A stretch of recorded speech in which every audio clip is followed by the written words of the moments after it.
Tata নাই।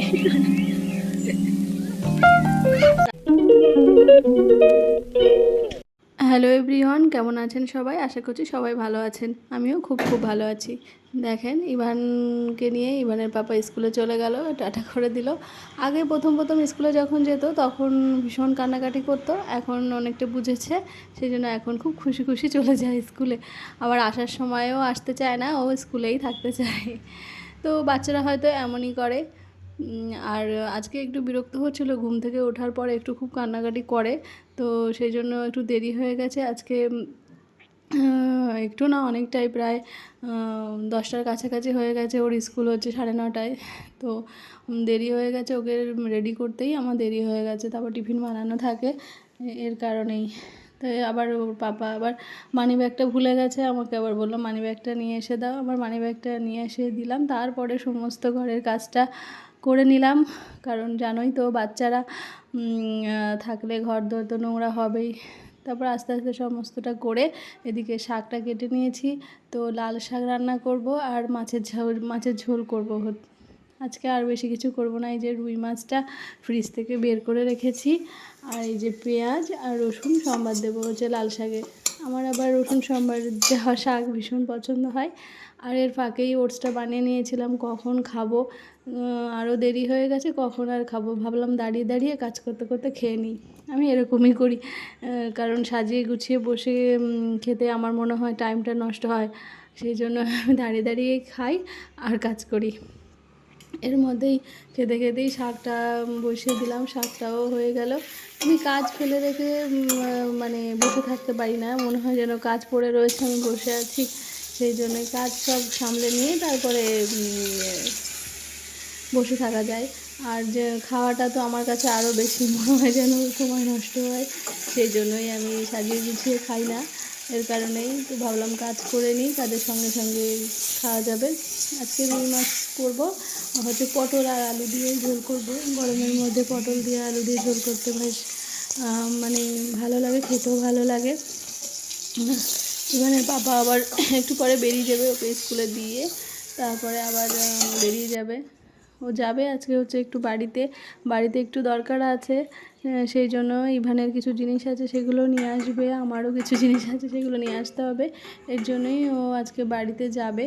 তো এর মধ্যেই রান্নাটা করে নিলাম, ও বেরোবে 11টার দিকে, তো তার ফাঁকেই 1 ঘন্টার মধ্যে আমার রান্না করতে হবে। প্রায় হয়ে গেছে, শাকটা তো হয়ে গেছে, মাছটা হলেই হয়ে যাবে, প্রায় হয়ে এসেছে আর কি। তো দেখো একটু পাতলা ঝোল করেছি আজকে, আমি কোনো বাটা মশলা ইউজ করিনি, এর জন্য। এর মধ্যে ইভানের পাপা আসার সময় হয়ে গেছে, আর আমার এদিকে রান্নাও কমপ্লিট হয়ে গেছে।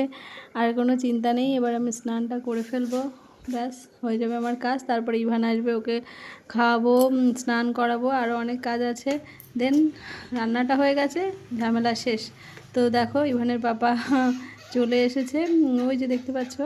আর ওকে গিয়ে আনতে যাচ্ছে। আর এই যে বাড়িতে বললাম না বাড়িতে যাবে, বাড়িতে গিয়ে দেখো কী নিয়ে এসেছে। অনেক সবজি নিয়ে এসেছে আমাদের সব গাছের। আর হচ্ছে এটা হচ্ছে একটা চেয়ার, ইভানের বাড়িতে পড়েছিল, কারণ ও যখন 1 বছর বয়স ছিল তখন ওকে কিনে দেওয়া হয়েছিল, ওটাতে বসে ও খাবার খেত। তো ওটা ভাবলাম বাড়িতে রয়েছে, ও এখানে নিয়ে আসুক, ওটাতে বসতে পারবে, সেই জন্যই। চেয়ারটা ভীষণ কিউট একটা চেয়ার, ছোট্টোর মধ্যে। তো চলো ব্যাগের মধ্যে কী আছে দেখি, কী নিয়ে এসেছে বাড়ি থেকে।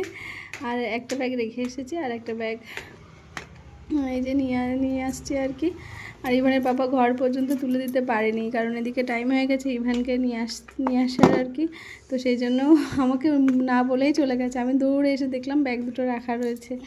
তো চলো দেখি ব্যাগের মধ্যে কী বাজার আছে, তোমাদেরকে দেখাই। রান্না তো হয়ে গেছে, আর কোনো চিন্তা নেই, এবার আস্তে আস্তে বের করি কী আছে। এ দেখো আমার নাইটি, ওর একটা লুঙ্গি, তেলের বোতল, এগুলো টুকিটাকি জিনিস যা ছিল সবগুলোই নিয়ে এসেছে। আর দেখো একটা কুমড়ো দিয়েছে মা।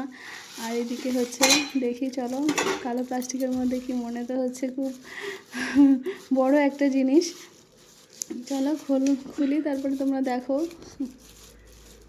খোলা যাচ্ছে না, এমনভাবে গিট দিয়েছে, খুলতেই আগে অসুবিধা হয়ে যাচ্ছে। তো দেখো দেখো পেঁপে আছে দুটো, আর আছে হচ্ছে এই যে লেবু, আমাদের গাছের লেবু খুব সুন্দর রস হয়। এটা হচ্ছে আমার বাবা, মানে আমার শ্বশুর বাবা লাগিয়ে গেছিলো গাছটা। এত সুন্দর লেবু হয়, মানে কি বলবো, এত রস আর এত টেস্টি, খুব ভালো লাগে। তো লেবু হয়েছে, লেবু নিয়ে এসছে, আর দুটো পাকা পেঁপে। গাছের জিনিস একটা আলাদাই মুহূর্ত আছে, তাই না? গাছের জিনিসের প্রতি একটা আলাদা ভালোবাসা থাকে। তো কি সুন্দর দেখো, পুরো রং ধরে গেছে, পুরো গাছ পাকা পেঁপে। তো এটা খাওয়া হবে গরমের সময়, পেঁপে খেতে বেশ ভালোই লাগে। আর যেহেতু আবার গাছের জিনিস, তো আলাদা ভালোবাসা আছে। আর এদিকে অর্ধেকটা কুমড়ো দিয়েছে মা, কুমড়োটা অনেক বড় হয়েছিল, তো অর্ধেকটা মা রেখেছে, অর্ধেকটা দিয়েছে। আর আছে এঁচড়। এবারে এঁচড়গুলো আমাদের গাছে তেমন একটা ভালো হয়নি, গাছটা কেমন শুকিয়ে যাচ্ছে বলে এঁচড়গুলো কেমন ট্যাড়া ব্যাকা হয়েছে। আর কাঁঠাল আমাদের বাড়িতে কেউ খেতে চায় না, এর জন্যই ভাবলাম যে এঁচড়গুলো কেটে নিয়ে আসা হোক আর রান্না করে খেয়ে নেওয়া হোক। আর আছে হচ্ছে দেখো, আসার সময় ইভানে পাপা বললো, মা বললো বেল পাড়তে। আমি বললাম তুমি বেল পাড়তে পারলে? তো বললো হ্যাঁ, অনেকগুলো বেল হয়েছে, পড়ে যাচ্ছে পেকে পেকে। তো দেন আমি একটু লাঠি দিয়ে করেছি, সবই পড়ে গেছে। আমি বললাম আচ্ছা আচ্ছা। তো দেখো পাকা বেল পড়ে আবার ফেটেও গেছে। আর আর একটা ছিল, ওটা একটু ডাসা ছিল, ওটা একটু 2 দিন লাগবে, তারপরে খাওয়া যাবে। এটা আজকেই খাওয়া যাবে আর কি। তো ইভানের পাপা বললো তোমার কাজ যদি শেষ হয়ে থাকে তাহলে তুমি একটু বেলের শরবত করে দাও, আমি একটু খাই। তো আমি বললাম ঠিক আছে, দাঁড়াও, মাছের ঝোলটা নামিয়ে নিয়ে হয়ে গেছে, তারপরে আমি তোমার বেলের শরবতটা করে দিচ্ছি। তো দেন মাছটা নামাবো এবার। তো সেই ফাঁকে আর কি বেলের শরবতটা করে দেবো, তারপরে পাপা স্নান করে খেয়ে দিয়ে আর কি যাবে। এই দেখো স্কুল থেকে নিয়ে চলে এলো আমার সোনাটাকে। এখন আর স্কুল থেকে পাপা কি এনেছে আসতেই চায় না, আর আমাকে দেখলে খুবই রাগ করে, মানে ও বাড়িতে ঢুকবে না, ও বাইরেই থাকবে। তো আমার উপর রাগ করছে, আসবেই না, ঢুকবেই না। তা বললাম যে আয় বাবা আয়, তোর জন্য কি এনেছি দেখ। ওর সুন্দর চেয়ারটার কথা বলেছি, ওর চেয়ারটার কথা মনে নেই, কারণ অনেক ছোটোবেলায় বসতো, এখন আমাকে তাড়িয়ে দিচ্ছে, যাও যাও।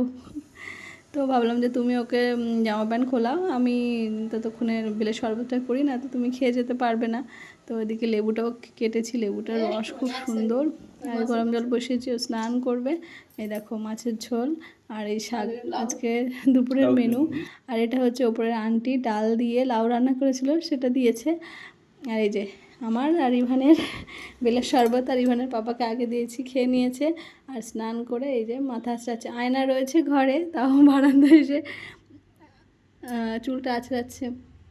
দেন এই ফাঁকে আমিও স্নান করে নিয়েছি, ওর পাপা খেয়ে বেরিয়ে যাচ্ছে। এরপর বাকি কাজ করতে হবে, ইভানের খাওয়াতে হবে। ওকে আঙুর দিয়েছিলাম, আঙুরটা খেয়ে খোসাটা ফেলে রেখেছে, আর বেলের শরবতটাও খায়নি, নষ্ট করেছে। আর এই দেখো ও ঠাকুমা পুজো দিয়েছিল, সেই ফুলটা এনে ছিটছে টুকটুক টুকটুক করে। ওরও স্নান হয়ে গেছে, আমাদের সবার স্নান কমপ্লিট হয়ে গেছে। এরপর আমরা খাওয়া দাওয়া করবো, মাথাটা মুছে একটু ফ্রেশ হয়ে। পাপা এই যে দেখো বেরিয়ে যাচ্ছে, আজকে সাইকেল নিয়ে যাচ্ছে, বেশি দূর যাবে না, সাইকেলটা গ্যারেজ করে ট্রেনে করে যাবে আর কি, সেই জন্য আজকে আর বাইকটা নিয়ে আইনি। আর এদিকে জামা প্যান্ট সব ধোয়া ছিল, মেলে দিয়েছি। আর ততক্ষণে আমি পাপা তুমি খেলো, আমি একটু বাকি কাজগুলো সেরে নিই। তো এই যে চলছে, মাথাটা মুছে, কাজের শেষ নেই আমাদের মেয়েদের। টুকটুক টুকটুক করে ভাবলাম যে এই কাজ শেষ হয়ে গেল, রান্না হয়ে গেছে, মানে আর কোনো কাজ নেই। তারপর টুকটুক টুকটুক করে অনেক কাজ করতে হয়, কাজ করলেই কাজের শেষ হয় না আর কি। যাই হোক, আর জানো ছোটো বাচ্চা থাকলে আরও কাজ, এটা ঘটে, এটা বের করে, ওটা বের করে, ওটা আবার গুছিয়ে রাখতে অনেকটাই সময় লাগে। দেন আমার খেতে খেতে প্রায় 2টো বেজে গেছিলো। এই যে ভাত নিয়ে বসেছি, শাক ভাজা আর হচ্ছে মাছের ঝোল। আমি এরকম করে মানে হাতে নিয়েই খাই, বসে খাই না, শুধুমাত্র ভিডিও করার জন্যই আর কি মাটিতে বসে আর কি খাচ্ছি। তো ঠিক আছে চলো, যাই হোক, খাওয়া দাওয়া করলাম, ইভানকে খাইয়ে নিলাম, ব্যাস। তারপর একটু রেস্ট নিয়েছিলাম, সন্ধ্যা তখন 7:30 বাজে। তো ইভানের পাপা চা নিয়ে এসছে, আর ইভানের জন্য দুধ আমি নিয়ে এসেছি, এটা সন্ধ্যাবেলার আর কি টিফিন। তো চলো, আজকে একটা ছোটো ব্লগ ছিল, কেমন লাগলো জানো। টাটা, গুড নাইট, তোমরা ভালো থেকো, সুস্থ থেকো।